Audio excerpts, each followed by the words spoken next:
Hi friends. आइए आज हम जानते हैं मोबाइल कम्युनिकेशन के बारे में, जिसमें हम देखेंगे कि मोबाइल कम्युनिकेशन का जो स्टार्टिंग फेज था जीएसएम मतलब global system for mobile communication, जो मेरा 1991 में वर्ल्ड में पहली बार लॉन्च हुआ था।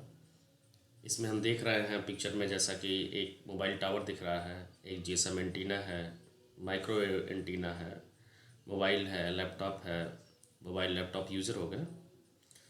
तो इसके बारे में थोड़ा जीएसएम के बारे में हम आज जानते हैं। जीएसएम फर्स्ट टाइम वर्ल्ड में 1991 में लॉन्च हुआ था, और इंडिया में ये नॉन कमर्शियली बेस पे आपका 15 अगस्त 1995 को दिल्ली में लॉन्च हुआ था, नॉन कमर्शियल बेस पे। जीएसएम लॉन्च हुआ तो ये सर्विस क्या ऑफ़र कर रहा था? जीएसएम लॉन्च हुआ तो सर्विस ऑफ़र कर रहा था वॉइस कॉल के लिए, सर्किट स्विच्ड कॉल थी, voice telephony, short SMS services, SMS, GPRS, general packet radio services. बाद में जीएसएम में थोड़ा सा इवोल्यूशन आया, और जीपीआरएस में चूँकि डाटा रेट कम मिलता था, अप्रॉक्स 150 केपीएस के अप्रॉक्स, तो इसमें कुछ इम्प्रूवमेंट करने के लिए फिर एज इम्प्लीमेंट किया गया, enhance data rates for GSM evolution.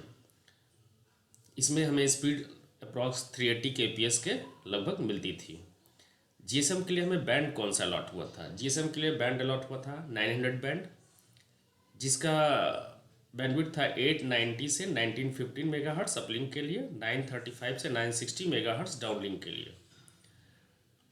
मतलब टोटल 25 मेगाहर्ट्ज हमको बैंडविड्थ अलॉट हुआ था। और हम इसमें यूज करते थे, इसको चैनल में डिवाइड कर दिए कि हम अपना वॉइस जो मैसेज है या डाटा है उसको हम एक चैनल पे मॉड्यूलेट करके ट्रांसमिट करेंगे या फिर रिसीव करेंगे। तो हम 25 मेगाहर्ट्ज बैंडविड्थ को 200 किलोहर्ट्ज चैनल में डिवाइड कर दिए।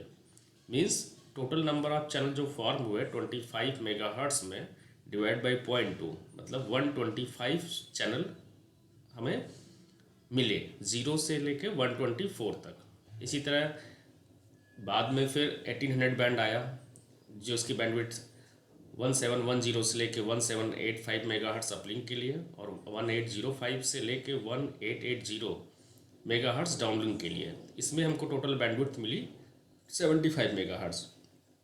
तो यहाँ पे टोटल नंबर ऑफ चैनल 375 मिलते हैं, जिसमें दो हम लोग यूज़ नहीं करते हैं, as a guard band use करते हैं।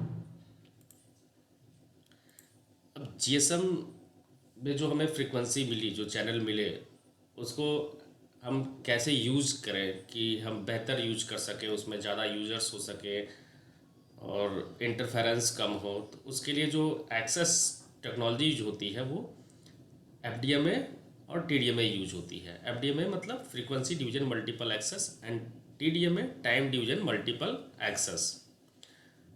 और वॉइस को कैरियर पे कैसे ट्रांसमिट करें, कैसे रखने का तरीका, उसको मॉड्यूलेशन बोलते हैं।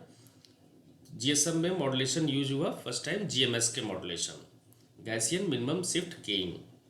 वॉइस और जीपीआरएस दोनों के लिए यूज हो रहा था। बाद में जब इवोल्यूशन हुआ, एज आया, तो एज के लिए हम 8 पीएस के मॉड्यूलेशन यूज़ किए, जिसमें डाटा रेट मेरा थोड़ा सा इन्हेंस हुआ।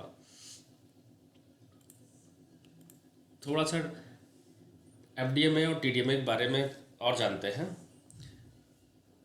एफडीएमए में जो हमको पूरा फ्रीक्वेंसी मिला, उसको हम चैनल में डिवाइड किए।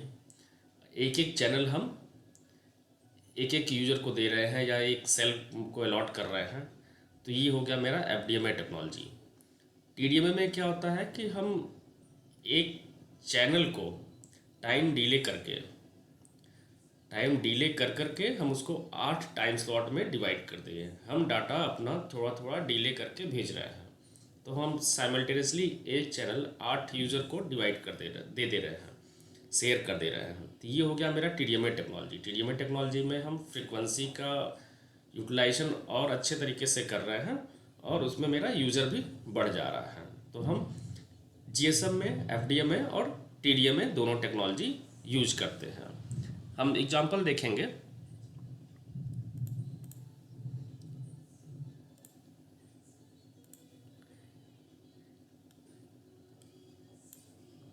ये हो गया मेरा फ्रीक्वेंसी एक्सिस, ये हो गया टाइम एक्सिस। अब मेरा एक चैनल है 200 किलोहर्ट्ज़ का।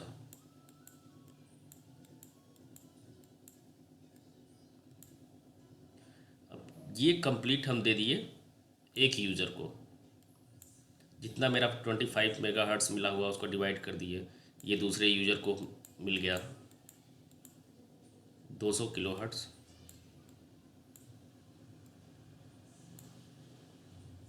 इसी तरह हम जितनी मेरी फ्रीक्वेंसी चैनल है हम अलग अलग यूज़र को अलॉट कर दे रहे हैं। जो मेरा बैंड है उसको हम अलग अलग चैनल में डिवाइड करके यूज़र को अलॉट कर रहे हैं। तो ये हो गया मेरा FDMA। अब हम क्या कर रहे हैं,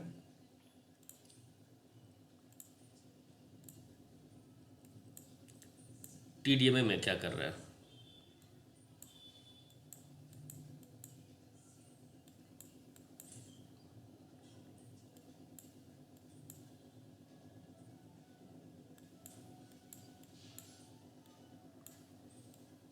ये मेरा एक चैनल है। अब हम इसको क्या कर रहे हैं, टाइम डोमेन में डिवाइड कर दे रहे हैं। यहाँ से लेके यहाँ तक का टाइम हम एक यूज़र को दे दिए, यहाँ से लेके दूसरे यूज़र को, तीसरे, चौथे, पाँचवें, छठवें, सातवें, ऐसे करके हम इसको 8 टाइम स्लॉट में डिवाइड कर दे रहे हैं। ये डिले होता है मेरा 576 माइक्रोसेकंड। इतना डिले करके हम भेज रहे हैं। तो हम एक चैनल को 8 यूज़र को शेयर करा रहे हैं। तो ये मेरा हो गया TDMA। तो हम FDMA और TDMA दोनों यूज़ करके जो है इसमें हम अपना यूज़र काफ़ी हम इम्प्रूव कर ले रहे हैं। जो जैसे अगर हम केवल FDMA यूज़ करते तो एक चैनल एक यूज़र शेयर करता तो मेरा काफ़ी कम यूज़र होते हैं, लेकिन हम फिर एक चैनल को 8 यूज़र के साथ शेयर करा रहे हैं तो मेरी जो है यूज़र कैपेसिटी बढ़ जा रही है।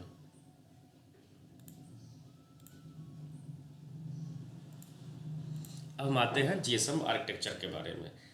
GSM में मेनली 2 पार्ट है, बेस स्टेशन सिस्टम और switching system. Base station system में क्या आता है, बेस स्टेशन सिस्टम में जैसा कि पिक्चर में दिख रहा है, मोबाइल स्टेशन मतलब मोबाइल, ये मेरा बेस स्टेशन का पार्ट नहीं है। इसमें मेरा मेनली BTS और BSC आता है। BTS मतलब बेस ट्रांसफर सिस्टम, BSC मतलब BSC control, BSC base station controller. BSC क्या करता है, BSC all radio related function को कंट्रोल करता है, जैसे चैनल अलॉटमेंट करना है या फिर हैंडओवर प्रोसीजर करना है। BTS क्या करता है, ये कम्युनिकेट करता है MS से अपलिंक और डाउनलिंक बहुत वे में एंटीना का यूज करके। GSM एंटीना है जो ट्रांसमिट भी करता है, रिसीव भी करता है। तो इसके थ्रू BTS जो है कम्युनिकेट करता है। जो भी इसको कमांड मिलती हैं, जो भी BSC से इसको मिलते हैं क्या करना है, वो चीज़ें ये करता है। एक तरह से ये एक प्लेटफॉर्म भी प्रोवाइड करता है, जैसे चैनल, फिजिकल चैनल इसी के पास होते हैं, टाइम स्लॉट अलॉटमेंट, ये सारा चीज़ जो है। ये हो गया मेरा बेस स्टेशन सिस्टम। अब हम आते हैं, सेकंड पार्ट है switching system. Switching system core system है। इसमें पहले आता है MSC, VLR, HLR, GMSC, EIR, AUC। MSC main switching centre है, HLR होम लोकेशन रजिस्टर है, VLR विजिटर लोकेशन रजिस्टर है, EIR इक्विपमेंट आइडेंटिटी रजिस्टर है, AUC ऑथेंटिकेशन सेंटर है, GMSC गेटवे MSC है जो अदर नेटवर्क से कनेक्ट करने के लिए यूज होती है, एज ए गेटवे यूज होती है। अब हम आते हैं first part, MSC mobile switching centre. ये मेन कंट्रोल सेंटर है। मेन कंट्रोल सेंटर है, ये वॉइस कॉल के लिए रूट भी बात करता है। दूसरा, ये एज ए गेटवे भी काम करता है, VLR, HLR, EIR, AUC और GMSC के लिए जो है एज ए गेटवे भी काम करता है। सेकंड आता है होम लोकेशन रजिस्टर्स। ये इंफॉर्मेशन जो सब्सक्राइबर हैं उनके बारे में कंप्लीट उसका डाटाबेस और सब्सक्रिप्शन जो है उसमें स्टोर होता है उस एमएससी एरिया का। वीएलआर क्या है? Visitor location registers.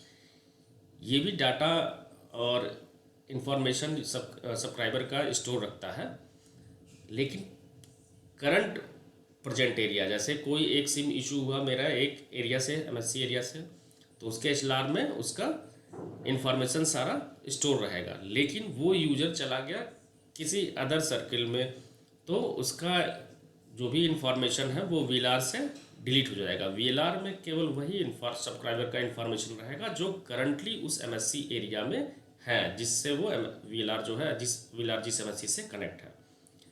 Authentication centre ये क्या करता है? ये ऑथेंटिकेट करता है सब्सक्राइबर को जो अटेम्प्ट कर रहा है नेटवर्क यूज करने के लिए कि ये हमारा सब्सक्राइबर है या नहीं है। फ्रॉड से बचने के लिए भी इसमें ये जो है काम आता है। अगला पोर्शन आता है इक्विपमेंट आइडेंटिटी रजिस्टर। ये भी डाटाबेस स्टोर करके रखता है इक्विपमेंट का, जैसे आईएमआई नंबर इक्विपमेंट के होते हैं मोबाइल के, तो वो सारे चीज़ इसमें स्टोर होते हैं। कोई हमारा मोबाइल जैसे स्टोलन हो गया है तो उसको ब्लॉक करना है, नहीं करना है, तो वो सारा चीज़ इसमें स्टोर रहता है। अगला पार्ट आता है ऑपरेशन एंड मेंटेनेंस सेंटर या नेटवर्क मैनेजमेंट सेंटर। इसमें क्या होता है कि जो भी मेरा बिजनेस पार्ट है या फिर कोर पार्ट है, उसको हम मॉनिटर कैसे करें, हम अपने कंप्लीट नेटवर्क को मॉनिटर कैसे करें, या फिर हम उसमें कुछ मॉडिफिकेशन करना चाहते हैं, हम अपनी जो है बीटीएस को रीसेट करना चाहते हैं, लॉक करना चाहते हैं, वो सारी चीज़ें हम ऑपरेशन एंड मेंटेनेंस सेंटर से करते हैं, ओएमसी से करते हैं। ओएमसी की कनेक्टिविटी बीएससी और एमएससी से होती है, तो हम ओएमसी से मॉनिटर भी करेंगे नेटवर्क को कंप्लीट और मेंटेन भी करेंगे जो भी कुछ मॉडिफिकेशन की ज़रूरत पड़ती है। ओएमसी से रिपोर्ट भी निकलेगी मेरी बहुत सारी, जो भी रिपोर्ट आपको ज़रूरत होगा वो सब निकालेंगे। एनएमसी क्या है? एनएमसी भी सेम थिंग है, ओएमसी ही है, लेकिन एनएमसी सेंट्रलाइज मेंटेनेंस सेंटर है।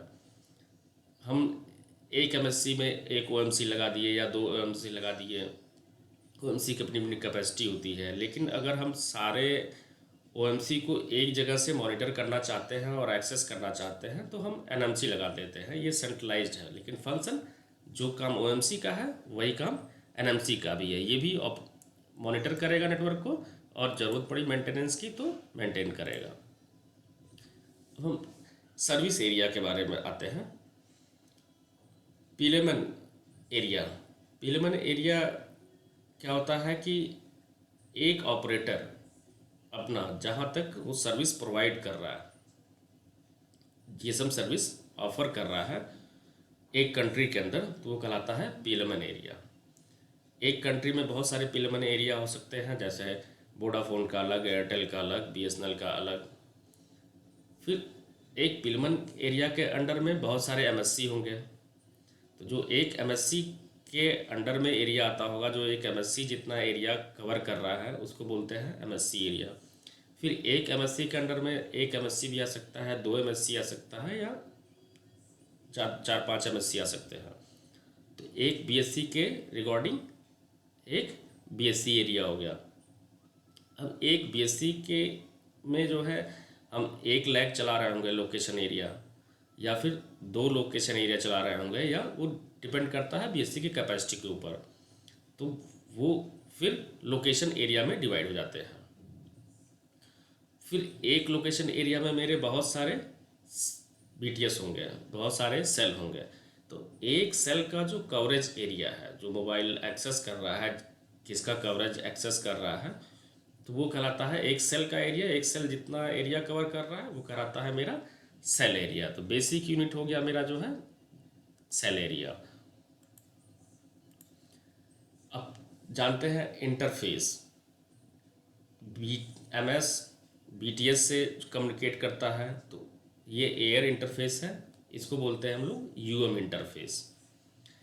फिर बीटीएस बीएससी से कम्युनिकेट जो करता है, कम्युनिकेट मतलब एक इंटरफेस है, उसके माध्यम से ये कम्युनिकेट कर रहा है BTS BSC से या BSC BTS से, तो उस इंटरफेस को बोलते हैं एबिस इंटरफेस। फिर BSC MSC से कनेक्ट कैसे है, कैसे इंटरफेस कर रहा है, कैसे कम्युनिकेट कर रहा है, तो BSC टू MSC के बीच जो इंटरफेस होता है उसको A इंटरफेस बोलते हैं। MSC से VLR के बीच में जो कम्युनिकेशन जिसके थ्रू हो रहा है वो B इंटरफेस कहलाता है। MSC से HLR के बीच में जो कम्युनिकेशन हो रहा है वो C इंटरफेस कहलाता है। MSC से जो EIR इक्विपमेंट आइडेंटिटी रजिस्टर जो कम्युनिकेट कर रहा है वो F इंटरफेस। ये हुआ मेरा इंटरफेस। अब जानते हैं GSM के कुछ पैरामीटर के बारे में। बेसिक पैरामीटर है CGI, सेल ग्लोबल आइडेंटिटी। ये हर सेल का, जितने भी पूरे वर्ल्ड में GSM के सेल प्रेजेंट हैं, हर सेल की अपनी एक यूनिक आईडी होगी, जिससे MS को भी पता चले कि हम किस के कवरेज में हैं या किसका सिग्नल जो हम रिसीव कर रहे हैं। तो उसके लिए हर सेल की अपनी एक यूनिक आइडेंटिटी होती है। ये मिलके बना होता है MCC, MNC, LAC, CI। MCC mobile country code होता है जो हर कंट्री का अपना डिफरेंट होता है। जैसे इंडिया का 404 एंड 405 यूज करते हैं। MNC मोबाइल नेटवर्क कोड, ये हर नेटवर्क का अपने एरिया में अलग अलग कोड होता है। LAC लोकेशन एरिया कोड, ये ऑपरेटर अपना एरिया वाइज जो डिवाइड करता है और उसको जो है एक कोड दे देता है। CI ये BTS वाइज अपना ऑपरेटर ही प्लान करता है। तो इस तरह से मेरा हर सेल जो है एक यूनिक CGI रखता है। अब जैसे हम GSM कवरेज एरिया में है तो हमको इस मोबाइल में दिखता है सिग्नल की ज़्यादा है कम है, तो उस चीज़ को मेजर करते हैं हम RX लेवल से, जिसको सिग्नल स्ट्रेंथ बोलते हैं। ये स्ट्रेंथ है जो मोबाइल मेरा रिसीव कर रहा है, इसकी यूनिट है dBm। वॉइस क्वालिटी है ये, RX क्वालिटी इसको डिनोट करते हैं, इसकी वैल्यू 0 to 7 होती है। इस वॉइस क्वालिटी को ही मेजर करता है। जितना जो है 0 रहता है तो क्वालिटी बेटर मानी जाती है। इंटरफेरेंस है career to interference ratio C/I। ये रेशियो है कैरियर स्ट्रेंथ का और उसका इंटरफेरेंस जो उसमें ऐड हो रहा है। तो C/I की वैल्यू जितनी ज़्यादा होगी उतनी बेस्ट होगी। Thank you. हम आज बेसिक चीज़ें जाने GSM, global system for mobile communication.